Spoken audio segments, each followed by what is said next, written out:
मोदी लाटेत राज्यात काँग्रेसचे दोनच खासदार लोकसभा निवडणुकीत 2014 मध्ये विजयी झाले होते। यंदा दोन्ही खासदारांनी पक्षीय जबाबदारीचे कारणे दाखवत निवडणुकीतून माघार घेण्याची भूमिका मांडली। हे दोन्ही खासदार विधानसभावर डोळे ठेवून काँग्रेसची सत्ता आल्यास मुख्यमंत्री होण्याच्या तयारीत होते। मात्र दिल्ली दरबारातून आमदार अमिता चव्हाण यांच्याऐवजी अशोक चव्हाण यांना निवडणुकीची सक्ती केली।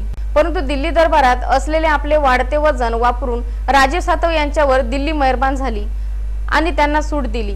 यावरून काँग्रेसमध्ये खासदार राजीव सातव यांच्या यशाचा लंबक किती उंचावतो याची प्रचिती आली असून भविष्यात राज्याच्या राजकारणात सातव सक्रिय होतील असे अंदाज राजकीय वर्तुळात व्यक्त केले जात आहेत। लोकसभा निवडणुकीपूर्वी प्रदेशाध्यक्ष अशोक चव्हाण यांनी मुख्यमंत्री पदावर डोळा ठेवत राज्यातील राजकारणात रुची दाखवत लोकसभा निवडणुकीतून माघार घेत असल्याची तयारी दाखवली आणि निवडणुकीसाठी आमदार अमिता चव्हाण यांचे नाव पुढे केले।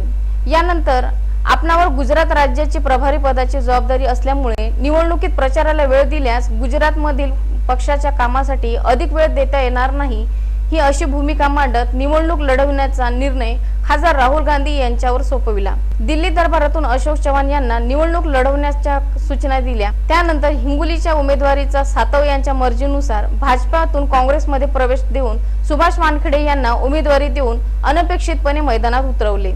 या राजकीय वगनाट्यातून आगामी काळात राजीव सातव यांचे दिल्ली दरबारातील त्यांचे वाढते वजन लक्षात घेता राज्यातील मोठी जबाबदारी त्यांच्यावर सोपवली जाईल असे अंदाज वर्तविले जात आहे। काँग्रेस व सेना या दोन्ही गटात नाराजी असून बंडाचे निशाण कशा पद्धतीने शमविले जाईल याकडे सर्वांचे लक्ष लागले आहे। गुलाब भालेराव, स्टार न्यूज, हिंगोली।